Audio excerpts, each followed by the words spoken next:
There comes a moment in every man's life when the noise finally dies down and reality stands right in front of him. For some, that moment comes quietly in reflection. For others, it comes violently through loss, exposure, and consequence. And then there are men who never accept it at all. Men who keep fighting long after the fight is over, convinced that if they shout loud enough, threaten hard enough, or spend enough money, they can turn the clock back. Sean Diddy Combs appears to be one of those men. Because despite being incarcerated, despite facing years of legal battles ahead, despite the weight of criminal convictions and civil lawsuits pressing down on him, he is still angry. Not inwardly, outwardly. And according to recent reporting, that anger is now focused squarely on Netflix. Deadline has reported that Diddy and his legal team are still in heated discussions, still weighing the possibility of filing a lawsuit against Netflix over the documentary series that exposed his rise and fall to a global audience. He believes the portrayal was unfair. He believes it damaged his name. He believes he was wronged. But what he does not seem to believe, or perhaps refuses to accept, is that the damage was already done long before any cameras rolled. This is not a man reacting from a place of humility or reflection. This is a man reacting from wounded pride. And for those who have lived long enough to recognize the difference, that distinction matters. The documentary did not put Diddy in prison. The justice system did. Evidence did. Testimony did. A courtroom did. And yet, in his mind, the greatest offense is not the conviction, not the sentence, not the lives impacted, but the fact that the world now sees him without the filter he controlled for decades. That loss of control is what truly unsettles him. For years, Diddy dictated the narrative. He curated his image carefully. He surrounded himself with loyalists, gatekeepers, and enablers. He understood branding better than most, and he used that understanding to build an empire that blurred the lines between power, celebrity, and fear. When you live like that for long enough, you start to believe that reality itself is negotiable.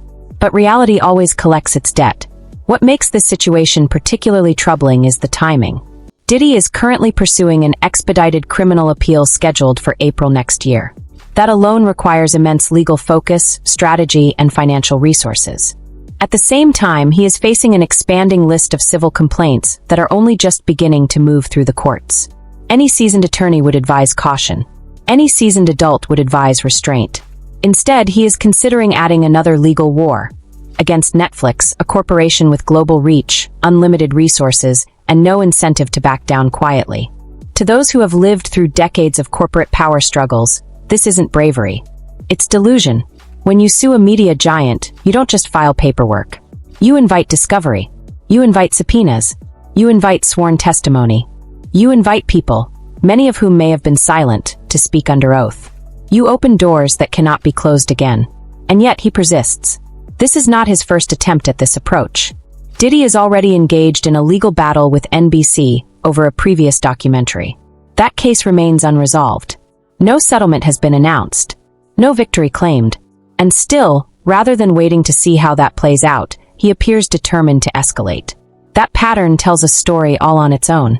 It suggests a man who believes aggression is strength, even when circumstances demand introspection. It suggests someone who equates legal action with dominance, rather than understanding that sometimes silence is the only power left. Perhaps the most revealing moment in this entire situation came not from Diddy himself, but from a statement released to Deadline by a spokesperson for Bad Boy Records. The statement accused Netflix of corporate retaliation and warned that Mr. Combs has not hesitated to take legal action before and will not hesitate to do so again. For those who remember what Bad Boy Records once represented, this moment is sobering. Bad Boy was once a cultural force, a symbol of influence, a machine that shaped sound, style, and swagger. Today, it speaks not with authority, but with nostalgia. Its statement does not intimidate. It does not inspire. It reads like an echo from a past that no longer exists. To many watching, especially those over a certain age, this isn't the voice of power. It's the voice of denial. The culture has shifted. The public has changed. The industry has moved on. And no amount of threatening language can restore relevance once credibility is gone. What Diddy seems unable to grasp is that Netflix did not create this reckoning. It documented it. And documentation, unlike reputation management, does not bend to ego. There is also a deeper issue at play here, one that resonates strongly with older audiences who have seen powerful men fall before. When a man spends decades surrounded by yes people, insulated from consequence, he often loses the ability to distinguish criticism from attack. Accountability begins to feel like betrayal. Exposure begins to feel like persecution. That is a dangerous place to live, because at that point, every mirror becomes an enemy. Every witness becomes a threat. Every story told without your approval feels like violence. And that's how men end up fighting institutions rather than facing themselves. Right now, Diddy still believes that lawsuits can restore his image, that court filings can rewrite history, that intimidation can replace accountability. But time has a way of stripping those illusions bare. Power does not disappear all at once. It erodes, slowly, quietly, through moments like this, when a man chooses escalation over acceptance. And as this chapter unfolds, one truth becomes increasingly clear. This is not about Netflix. It never was. It is about a man who cannot let go of the version of himself that once ruled unchecked. And that refusal, more than any documentary, may be his greatest undoing. There is a point in every downfall where emotion gives way to mathematics. Pride can shout. Ego can posture. Anger can threaten. But money never lies. It keeps score quietly, relentlessly, and without sentiment. And in the case of Sean Diddy Combs, the numbers are beginning to tell a story he can no longer control. For decades, wealth insulated him. It softened consequences. It delayed accountability. It bought silence, loyalty, and time. When you live in that kind of financial reality long enough, you start to believe money is permanent, that it will always be there to clean up messes, rewrite outcomes, and outlast mistakes. But even vast fortunes have limits. Once spoken of in billionaire terms, Diddy's financial standing has changed dramatically. Current estimates place his net worth at a fraction of what it once was. And while that number still sounds large to most people, context matters. The scale of his legal exposure is enormous. Criminal appeals, civil lawsuits, legal teams, settlements, retainers, these are not one-time expenses. They compound, they multiply, and they do so without mercy. Every motion filed costs money. Every court appearance costs money. Every expert retained costs money. Every delay costs money. And the longer the process stretches on, the faster even hundreds of millions can evaporate. This is why the situation surrounding his Los Angeles mansion matters more than people realize. The property, valued at over $60 million, was quietly taken off the market after sitting unsold for an extended period. That detail speaks volumes. Because if the property had sold, the news would have been immediate. High-value real estate transactions are public. They are tracked. They are reported. But this one didn't sell. Instead, it lingered, weighed down by association, reputation, and timing. At that level of wealth, buyers are not just purchasing square footage. They are purchasing peace of mind. They do not want headlines attached to their address. They do not want whispers when guests walk through the door. They do not want a property that carries the emotional residue of scandal. For people who have lived long enough to understand how reputation clings, this makes perfect sense. That mansion was not listed casually. It was listed out of necessity. Liquid assets matter when legal bills pile up. Cash flow becomes survival. And when a property of that value cannot move, it signals something deeper than market conditions. It signals hesitation, discomfort, reluctance. It signals that the name attached to it has become a liability. And this is where the reality of Diddy's financial situation collides with his legal ambitions. Because while he may still possess wealth on paper, access to that wealth is another matter entirely. Assets tied up in property, investments, and long-term ventures do not translate into immediate cash. And legal defense demands immediacy. At the same time, civil litigation is only beginning to accelerate. The first major civil complaint is scheduled to enter active court proceedings at the end of January. That is not a distant concern. That is imminent. And civil cases, unlike criminal trials, can stretch on endlessly, draining resources year after year. What makes this even more precarious is Diddy's continued appetite for legal confrontation. Instead of consolidating efforts, narrowing focus, and preserving resources, he appears intent on expanding the battlefield. Suing Netflix would not be a short or inexpensive endeavor. It would be prolonged, complex, and aggressively defended. Media corporations do not settle lightly, especially when they believe their reporting is sound. They prepare to fight. They prepare to exhaust. And they prepare to win by attrition. This is where experience matters. Those who have lived through financial highs and lows understand that the fastest way to lose a fortune is to fight too many wars at once. Diddy is already fighting several. And yet, he continues. Yes, he still generates income. His jet is reportedly rented out. Certain licensing deals remain in place. Residual income trickles in. But these streams are not infinite, and they are not immune to reputational collapse. Contracts can be paused. Partnerships can be severed. Opportunities can vanish overnight. Money does not disappear all at once. It bleeds. Slowly at first, then faster. What makes this moment particularly unsettling is the contrast between Diddy's current circumstances and the persona he cultivated for decades. He built a brand around dominance, success, and invincibility. He positioned himself as untouchable. And now, faced with the most serious consequences of his life, he still behaves as though that armor remains intact. It doesn't. Even public commentary from longtime rivals reflects this shift. When figures like 50 Cent openly state that Diddy's net worth is shrinking rapidly, it's not just mockery. It's observation. It's recognition of a pattern that has repeated itself throughout history. Powerful men fall not because they lack resources, but because they mismanage them in moments of crisis. The financial reality is inseparable from the legal one. Every additional lawsuit shortens the runway. Every additional statement prolongs exposure. Every additional act of defiance narrows the path forward. And there is another layer here, one that resonates deeply with older viewers. Pride often prevents people from adjusting to changed circumstances. The instinct to maintain appearances can be stronger than the instinct to survive. And in trying to preserve the image of strength, individuals often make decisions that accelerate their decline. This is not just about money. It is about adaptation, or the lack thereof. There was a time when Diddy could afford to be aggressive, loud, and litigious. His resources dwarfed his opposition. His influence shaped outcomes. That time has passed. The field is no longer tilted in his favor. And yet, his behavior suggests he has not accepted that reality. This is the dangerous middle phase of a downfall. The period where the person still believes they are in control, even as the ground shifts beneath them.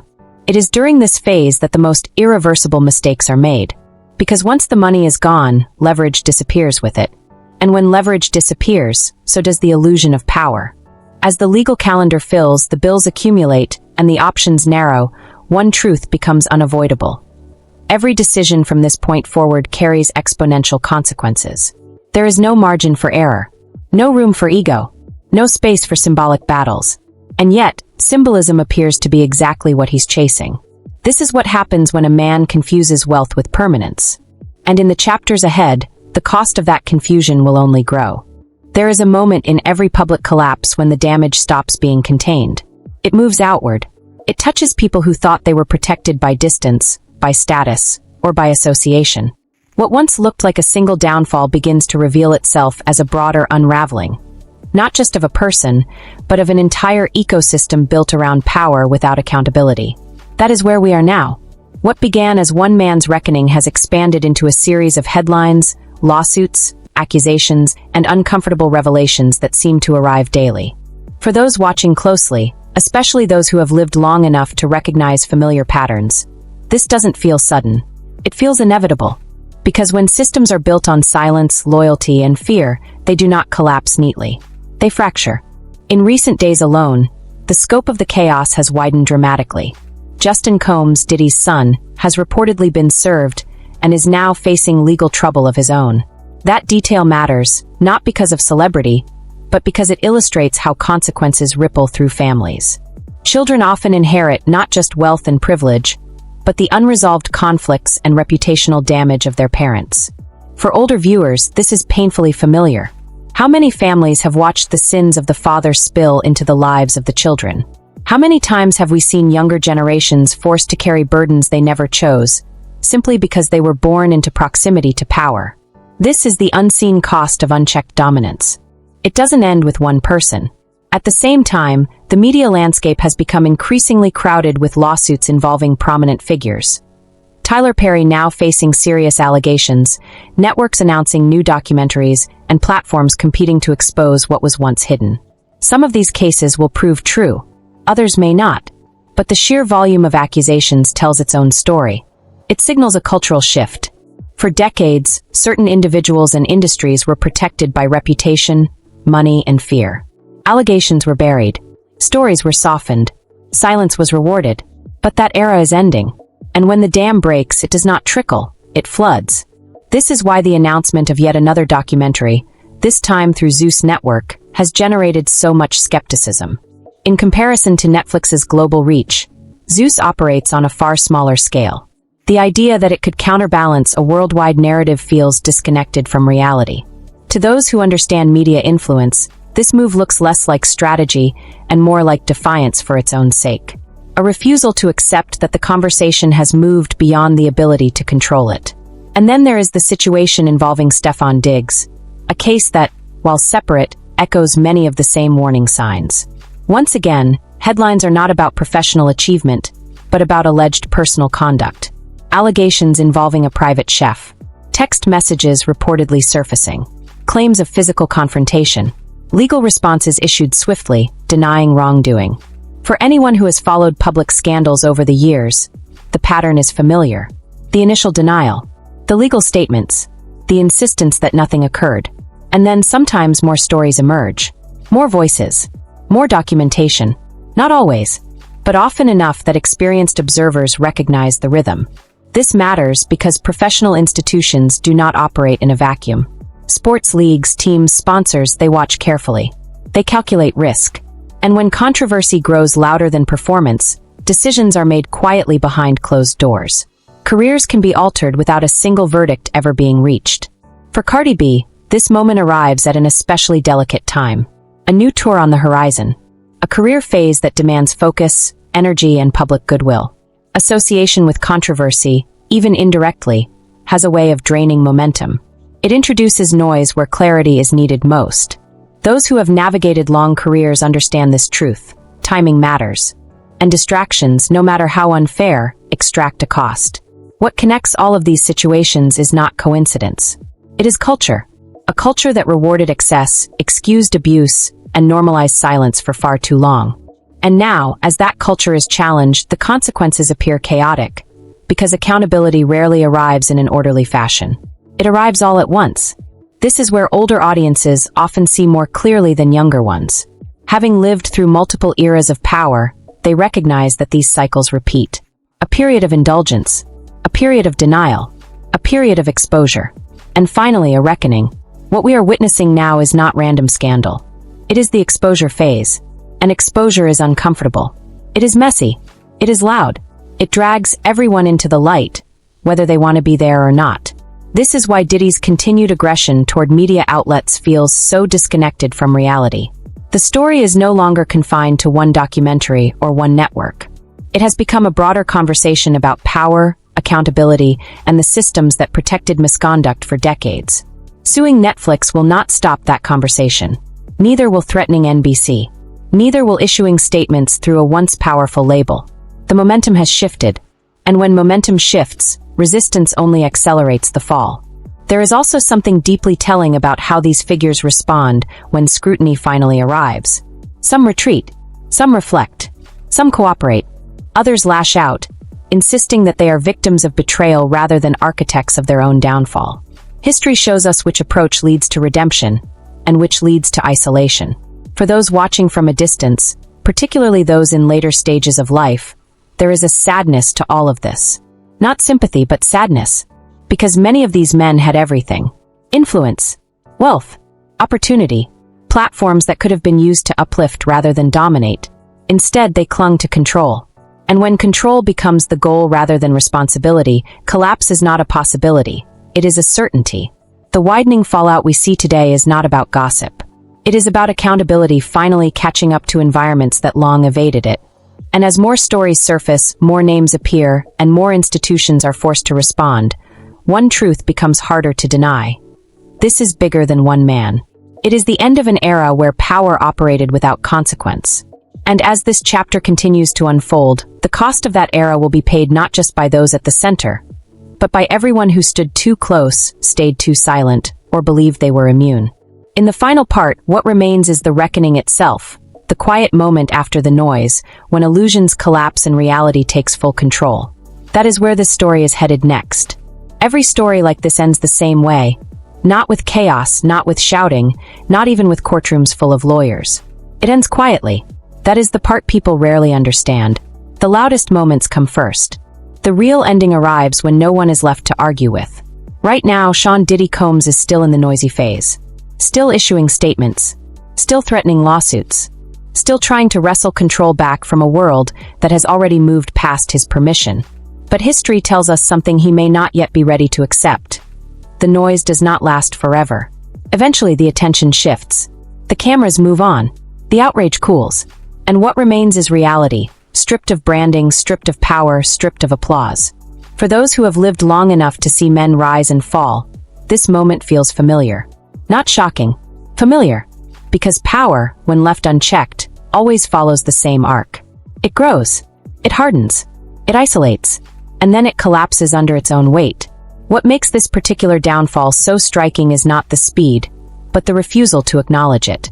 Even now, even after convictions, even after incarceration, even after the empire has fractured, there is still an insistence on fighting the wrong battles. Netflix is not the enemy. NBC is not the enemy. The media is not the enemy. Time is. Time is the one force no amount of money, intimidation, or legal maneuvering can defeat. It erodes relevance. It exposes patterns. It brings forward voices that were once afraid to speak. And it does so patiently without emotion. That is why lawsuits at this stage feel less like strategy and more like denial. They are attempts to freeze a moment that has already passed. To preserve an image that no longer holds. For decades, Diddy controlled rooms simply by entering them. People adjusted their tone, their posture, their honesty. That kind of power leaves a lasting imprint on the mind. Letting it go feels like erasure, like death. But clinging to it only accelerates the loss. There is also a financial truth that cannot be ignored. Even with significant resources remaining, the runway is shortening. Legal fees continue. Civil trials approach. Assets lose value. Partnerships dissolve quietly. The money still exists, but it is no longer multiplying. It is sustaining, then shrinking. This is the phase where desperation often disguises itself as confidence. Older generations recognize this stage immediately. It is when people begin fighting symbolic battles instead of practical ones. When pride overrides preservation.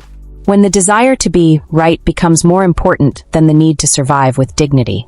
And dignity is the missing word in all of this. There was a path available, a quieter one. Cooperation. Accountability. Silence. Reflection. Allowing time to pass without provocation. That path does not guarantee forgiveness, but it sometimes allows for peace. Instead, confrontation was chosen.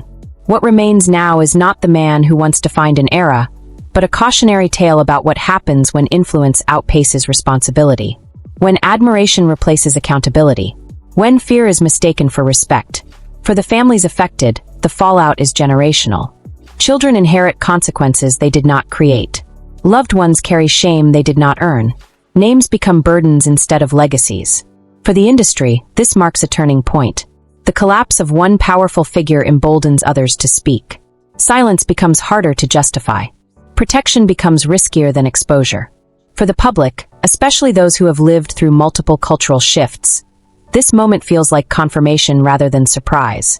Proof that no one outruns consequence forever. What is most striking is how ordinary the ending becomes. No grand finale. No triumphant comeback. No last-minute redemption arc. Just court dates. Financial calculations. Long days. Longer nights. And the slow realization that the world no longer waits.